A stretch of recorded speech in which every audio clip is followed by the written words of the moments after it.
My family treated me like I belonged with leftovers, locked me in the laundry room, but the woman who stepped out of the limo made them pay for it all. I spent the entire evening making the pumpkin pie my cousin Julia complimented last holiday season. Deep down, I knew the invitation, just like every year, was more of a courtesy than a genuine gesture. I was always the last name on the list, but Josh and Lily were so excited that I couldn't say no. We arrived at my sister Rebecca's house right on time. Her suburban mansion in North Salem was decked out with twinkling lights on the iron fence and wreaths in every window. Josh clutched my hand tightly, and Lily held the pie box as if it were a priceless treasure. Rebecca opened the door, her smile polite and calculated. She wore a wine-colored velvet dress, her hair perfectly curled, stepping out like she was about to walk onto a stage. "Oh, Caroline, you came!" I leaned in for a quick hug, but she didn't return it. Her eyes scanned the pie box. "I told you not to bring anything this year. Pumpkin pie? Let's hope it's not too sweet." Then she turned and walked back inside without waiting for a reply. Inside, laughter filled the air, mixed with the scent of turkey and cinnamon. Everyone was dressed beautifully, chatting and laughing around a long, magazine-worthy dinner table. We stood near the door, lost among familiar strangers. No one offered us a seat, no one greeted us. They talked as if the three of us were just shadows in the corner. I kept smiling. I set the pie on the kitchen counter while Josh helped Lily take off her coat. She looked up at me and whispered, "Mommy, why isn't anyone saying hi to us?" I knelt to tie her shoelace and whispered back, "They're just busy, sweetheart." Rebecca returned, glancing at her phone. "I just checked the seating chart. It's a bit tight. Caroline, you don't mind sitting in the side room, do you? There's a small table in the laundry room. It's been cleaned." I thought I'd misheard. "The laundry room?" "Yes, it's clean and quiet." She winked. "You know, better than having them squeeze in with all the adults." Josh held my hand. Lily lowered her gaze. I smiled faintly, picked up the pie, and followed Rebecca's direction. The side room, past the back door, was literally a laundry room. The washer was still humming. A small wooden table was pushed against the wall with 2 folding chairs and a tiny plastic kids' chair. No tablecloth, no warm lighting, just a buzzing fluorescent bulb overhead. I set the food down and took a deep breath. Josh sat silently. Lily climbed onto the plastic chair, her tiny hand resting on her knee. No one spoke. I opened the pie box and served 3 small slices, knowing no one else would touch them. Laughter from the living room pierced through my composure like needles. My throat tightened when Lily asked, "Why doesn't Aunt Rebecca want us to sit with everyone?"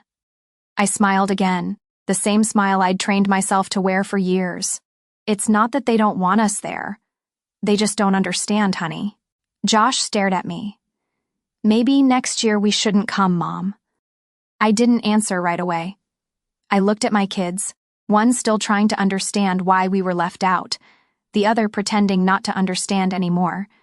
And at that moment, under the cold white light and the hum of the washing machine, I knew today wasn't a holiday. Today was a lesson, and I had learned it. I sat upright, poured water into 3 plastic cups like we were in a fine restaurant. "Happy Thanksgiving, babies. Wherever we are, as long as we're together, that's enough." Lily smiled. Josh raised his cup, his eyes no longer sad, and I thought to myself, one day, I'll show them. Not with anger, but with my worth. I was about to throw away the leftover pie when we heard tires screech outside the tiny window above the washer. All 3 of us looked up. Josh raised his eyebrows. Lily sat up straighter. Headlights swept across the wall and stopped right at the back door. A long, sleek black car pulled up quietly on the gravel path leading to the backyard. Not an SUV, not a neighbor's car, a limousine. Josh leaned toward the window, wide-eyed. "Mom, that car." I stepped beside him, peering through the frosted glass. A man in a black suit, wearing a hat and white gloves, opened the back door. Then a woman stepped out, poised, composed, her heels clicking softly but decisively on the gravel. She wore a slate blue wool coat with a high collar over a knee-length sweater dress. Her silver hair was neatly pinned up. Her face showed signs of life lived fully but no bitterness. She looked around calmly. Then her eyes landed exactly where we were standing. At the back door, Lily whispered, "Mommy, she's looking at us." I swallowed hard and cracked the door open. A rush of cold air swept in, carrying a hint of snow and jasmine from her scarf. "Hello," she said. Her voice wasn't loud, but it was clear and confident. "I'm looking for Caroline Brooks." I froze. "Yes, I'm Caroline." She smiled slowly. "Good. I'm Evelyn Rodas, Executive Director of Voices Rising, a foundation supporting single mothers and women who've been pushed to the margins." She stepped forward. "I'm here because of a story. A post you wrote last year on a community forum about rebuilding your life after living in a shelter." My heart skipped a beat. That post? I typed it on my phone one late night after work, while Josh had a fever and Lily was asleep on the couch. I didn't write it for attention, just to let something out. I never thought anyone would read it. Evelyn continued, "Your post spread through our network. We've been searching for you for 6 months. When your name appeared on an old volunteer registry, I decided to come myself." She glanced around at the laundry room setting. "I didn't expect to find you here." I blushed. I didn't expect to be found in a laundry room. Josh gently squeezed my hand. Lily still clutched her dress. Evelyn smiled. "I'm here to invite you to be a featured speaker for Voices Rising's upcoming Inspiration Series. We'd like you to be our keynote speaker at the spring conference to share your story from the beginning. No filters, no embellishment. You'll be compensated fairly. We also want to publish your story as a book with full editorial control in your hands." I stood frozen, unsure what to say. Part of me didn't believe it. Another part felt relieved. "Are you sure?" I heard myself ask. "I'm just a mom trying to survive." She looked at me like I'd said something silly. "That's exactly why we need you," she replied. "We don't need perfect success stories.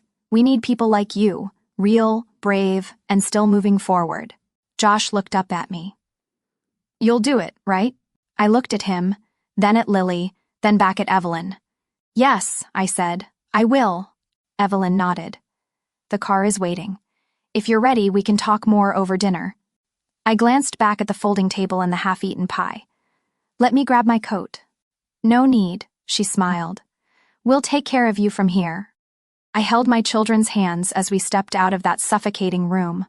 The cold wind bit at my cheeks, but my heart felt strangely warm. And when the car door shut behind us, I knew the world had just shifted. Not because I fought for a place, but because finally my worth had been seen. On the way to the restaurant Evelyn had reserved, I was still in disbelief. Josh sat beside me, clutching the pumpkin pie like it was treasure, while Lily leaned against me, her wide eyes fixed on the softly lit ceiling above. Outside the window, Rebecca's neighborhood faded behind us like a memory being quietly erased. Evelyn smiled at us through the small divider window between us and the driver. "I know this might all feel sudden, but I've wanted to meet you for a long time, Caroline." I turned toward her. "You said you found me because of a post." "Not just one," Evelyn nodded, her voice low and warm. "A whole series of short posts you shared over about 6 months after leaving your ex-husband. You wrote about your night shifts at the restaurant, about having only $3 left for gas, about turning a packet of instant noodles into a living room party with your kids. I read every word, and I cried. My cheeks flushed, not from shame, but from overwhelm.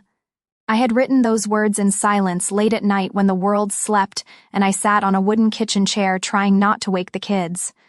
I never thought anyone would read them, let alone someone like Evelyn Rodas.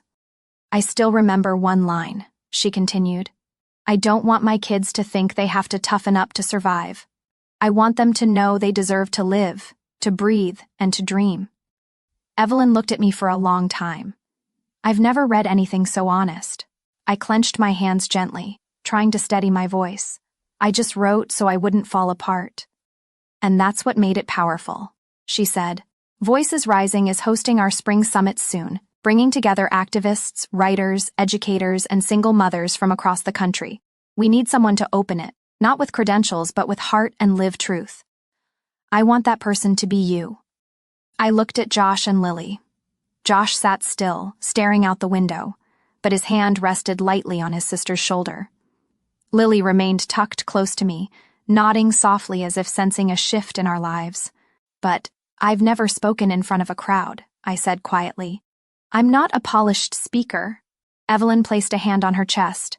Caroline, what moves people isn't polish, it's truth, and your truth is what they need to hear. I stayed quiet the rest of the ride. When the car pulled up, the driver opened the door and I stepped out with my children. The restaurant sat tucked into a quiet corner of the city, understated, refined, with warm yellow lights and the smell of fresh bread in the air. We were led to a private room. On the table was a customized menu for the evening, and a thin folder placed in front of me. Evelyn gestured toward it. A preliminary contract. If you agree, we'll cover everything: travel, lodging, childcare, whatever helps you focus on telling your story. I opened the folder and skimmed the neatly typed, respectful text. My name was printed boldly at the top: Caroline Brooks, keynote speaker, Voices Rising, Spring Summit 2026. I exhaled, a long, choked breath of relief and disbelief. I used to think the years I spent struggling through life left nothing behind but exhaustion, but it turns out the late nights writing blog posts on my old phone, the short journal entries I thought were forgotten, had become the bridge leading me into the light. Evelyn raised her glass of water and looked at me like she saw a version of me I hadn't dared to believe in. I believe in you, Caroline, and I think it's time you believe in yourself, too. I never imagined a night that began in a laundry room could end in an elegant restaurant beside a woman who had read every word I'd written in my weakest moments. Evelyn didn't just speak kindly, she treated me as someone who mattered, not someone who was barely included. When she pushed the contract toward me, I hesitated. The bolded words on the first page made me pause. Caroline Brooks, author and keynote speaker, Voices Rising, 2026. I read it again, slower this time, afraid it would disappear if I blinked. Is this real? I whispered. Evelyn nodded, still smiling patiently. Very real, Caroline. You're not imagining it. She went over the terms. Her organization would cover everything for me and the kids throughout the conference: airfare, hotel, meals, and on-site childcare. A team of professional editors would help shape my speech and manuscript. They didn't want to change my voice, she emphasized. They just wanted to help me tell the story in its fullest form. I looked down and realized I had been gripping the cloth napkin. Josh gently reached over, took the pumpkin pie box from my hands, and set it aside, as if helping me release the last burden of that night. Lily rested her head on my shoulder, her wide eyes quietly absorbing every detail. She spoke just one sentence. Mom, they chose you because you're you. I turned and smiled at her, tears stinging my eyes. For the first time in my life, I wasn't Rebecca's sister or Mrs. Brooks's daughter or the divorced woman with 2 kids. I was simply myself, Caroline, the one who wrote with her whole heart, not knowing if anyone would ever read it, but writing because she couldn't not. Evelyn lifted her cup of tea, the golden light catching on the emerald ring on her hand.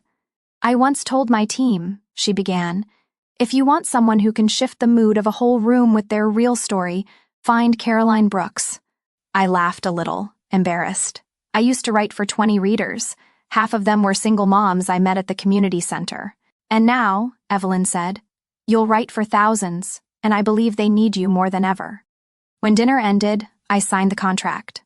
My hand trembled, not from fear but because I knew this was a turning point. Not the cinematic kind with fireworks and fanfare, but a quiet internal click, like the final gear slipping into place. On the way back, the limousine glided past streets I once knew, but they looked different now. The houses didn't sting anymore. The little diners I once cleaned felt like part of the mosaic of my journey. Josh whispered, Mom, you kind of look like a celebrity. I shook my head and squeezed his hand. Not a celebrity, honey, just respected. I turned to Evelyn and thanked her again. She smiled, looking at me not with pity but with recognition. Caroline, they didn't give you a seat at the table, but tonight you were handed a stage. I nodded, feeling light in a way I hadn't for years. and I knew from now on I wouldn't be knocking on doors for a place. I'd be building my own. Just as I closed the limousine door, I caught a glimpse of my mother through the dining room curtain. She stood frozen, wineglass in hand, her face caught between shock and confusion. Beside her, Rebecca gripped her wine stem, lips parted as if to speak, but no sound came. Blake leaned against the fireplace, phone in hand, eyes following the car pulling away from their gate. I once dreamed of leaving that house with my head held high, but never did I imagine I'd be leaving in a limousine with my children by my side and a powerful woman ready to bring my story to thousands. Josh sat across from me, eyes sparkling with excitement. Lily leaned into me, her small hand resting on mine to be sure I was still here and that this was real. "Did you see them watching?" Josh whispered. I nodded. I saw. "I think Aunt Rebecca thought she was the most important person in the family," Lily said, her voice sweet and clear. "But today she wasn't." I smiled, brushing her hair. Today they watched, and I was heard. Evelyn turned, her voice soft but firm. "I've seen many moments like this, when someone is finally seen for who they truly are, but this one, Caroline, I will remember most." I didn't respond right away. The emotion was steady now, not sharp like before, not pain, just healing, not revenge, just living, acknowledged, and moving forward. The car turned into the city center where holiday lights sparkled on every block, and I suddenly remembered past Thanksgivings, waiting in line at church for a frozen turkey, splitting the last potato so Josh and Lily could have enough. Those years weren't wasted. They built the foundation for this moment. Evelyn reached into her leather briefcase and placed a small folder on my lap. "There's one more thing. We've spoken with a publisher in Boston. They read the draft manuscript our editors assembled from your blog. They're very interested, and they want you to develop it into a full memoir, not just in print. They want an audiobook read by you." My eyes widened. "Me? I'd read it? My own voice?" Evelyn smiled. "Because it carries something no one else can replicate. Truth." I felt like a door had just opened inside me. Not just a speaker, not just a writer. A storyteller in my own voice. "So, where do we start?" "Next week," she said. "We've got a studio in New York. It's ready. Don't worry, we'll provide accommodations for all three of you. Josh and Lily can explore the city, and if you're open to it, we can pair with a local TV station to share your story." I laughed aloud. "This is really happening, isn't it? This isn't a dream." Josh raised his eyebrows. "If it is, I don't want to wake up." Lily nodded hard, her curls bouncing. "Mom, don't ever go back to that house again." I looked at her, then out the window, watching the golden lights blur past. "No, I won't go back, because from now on, I'll build my own home." The limousine pulled up to a small hotel already arranged for us. The driver opened the door.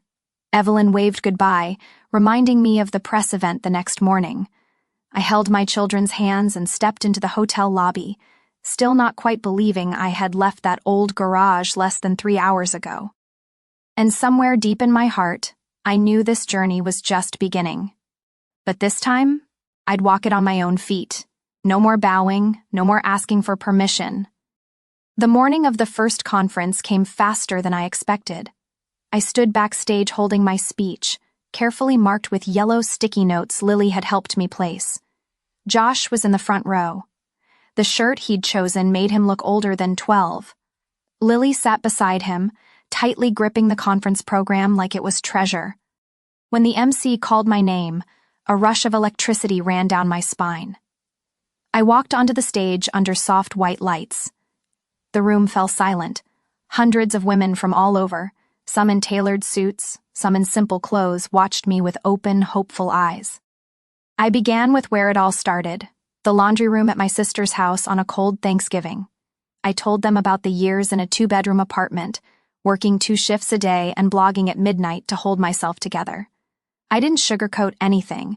I spoke about the shame of food lines, about feeling invisible in my own family, and most importantly, I spoke about the moment I stepped into that limousine with my kids, knowing I had just left the past behind and stepped into the life I chose. When I finished, The room stayed silent for a beat. Then came one clap, then another. Then the whole room erupted in applause so loud I almost cried. One woman stood, then another, and then the entire room stood. I couldn't believe it. This wasn't a dream. After my speech, I spent 2 hours meeting attendees. They came to me with shining eyes, holding my hands, telling me their stories. One had lived in her car with 2 toddlers. Another had just left a suffocating marriage. A retired teacher told me she'd felt invisible in her family until she heard me speak. I don't need permission to exist anymore. One woman told me, "Thank you for saying what I've always felt." That sentence stayed with me all day. A month later, More Than Enough officially launched. The cover showed a black and white photo of me and my kids hand in hand crossing a busy street, symbolizing how we'd walked through the noise and found our way back to each other. I cried holding the first copy, not because I had a book, but because for the first time my name was printed clearly, not under someone else's, not as someone's sister or someone's daughter. The messages started pouring in. Emails, comments, handwritten letters. People shared photos of their favorite passages or told me they read the book all night and felt held. One of the messages that moved me so deeply I had to sit in silence for a while read, "I used to think my worth only existed if others saw it. But you helped me realize real worth is in how we keep rising every time we're pushed aside. I don't know if I can change the whole world, but I know this. I've touched someone's world, and that's enough." That evening, while I was washing dishes in the kitchen of our new apartment in Manhattan, Lily hugged me from behind and whispered, "Mom, do you know how many people called you inspiring today?" I laughed, turning to look at her.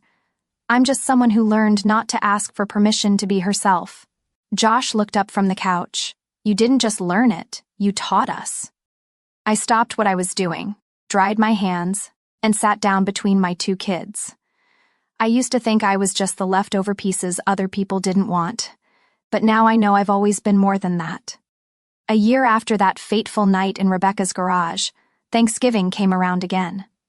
But this time, I wasn't waiting outside a door hoping to be let in. I wasn't holding a paper plate, sitting quietly in some cold, forgotten room. This year, Thanksgiving was held right in my small apartment in Brooklyn. It wasn't fancy. No crystal chandeliers or 12-seat table like my sister's, but my kitchen was warm.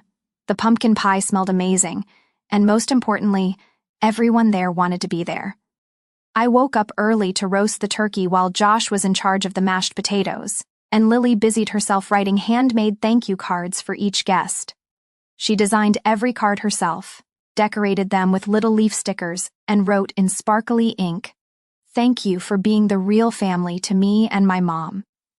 There were just 8 of us at the table, the 3 of us, Evelyn, 2 friends I met at last year's conference, Dina and Carla, and our elderly neighbors from across the hall, Walter and Ruby, who once lent me a pan when I first moved in. None of them were blood relatives, but each had shown up with the kind of kindness I'd longed for my whole life. Evelyn arrived early, bringing homemade pumpkin soup.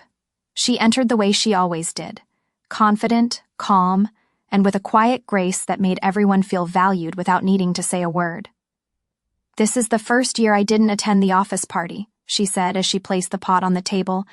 "I think this is where I really wanted to be." I smiled, tying an apron around her waist. "Well, then today you're not the director. You're my sous chef." "Sous chef?" Evelyn teased. "You might want to rethink your leadership style, Caroline." Laughter filled the kitchen and spilled into the living room. Josh turned on some soft jazz while Lily darted around making sure each fork was perfectly placed, reminding me every time I forgot the napkin should go on the left.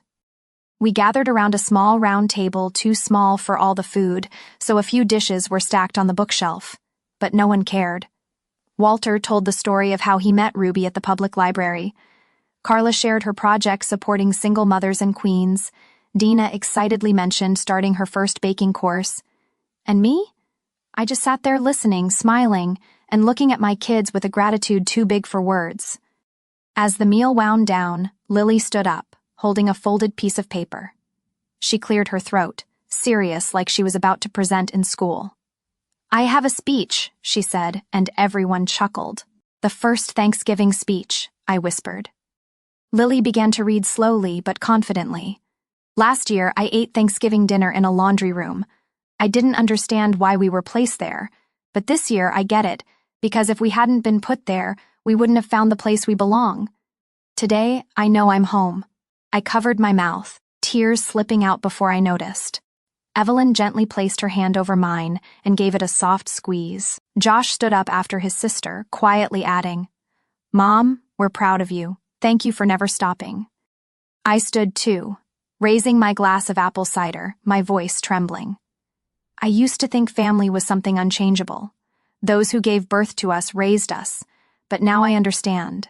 Family is the people who choose to love you freely every day. And today I'm surrounded by the family I built with my own heart. We clinked glasses, not in unison, not perfectly, but with sincerity. After dinner, Lily pulled out an old board game and Josh replayed the video of my conference speech. I didn't stop him. I'm not afraid of hearing myself anymore. The voice in that video belonged to a woman who once felt invisible, but who now knew she didn't need permission to matter. That night, after everyone left, I sat in the kitchen holding a warm mug of tea, candles flickering low. A new message came in from my mother, just like every year. Cold, short, hope you're doing okay. Happy Thanksgiving. I didn't respond right away. I looked around our little apartment. Crumbs on the table, Lily's card still in the center, and laughter still echoing softly in my heart. I smiled. I was okay. More than okay. Because I had found a family that didn't need to share my blood to be part of my soul. A week after Thanksgiving, I received an invitation from the National Women's Conference. They wanted me back as a guest of honor for the closing session. But this time, not just to speak, they wanted me to join a round table with women who had heard my speech the year before and made powerful changes in their lives. I said yes without hesitation because I knew my presence wasn't about proving anything anymore. It was about listening, sharing, and reaffirming one truth. Sometimes being pushed aside isn't the end. It's the beginning of something far more meaningful.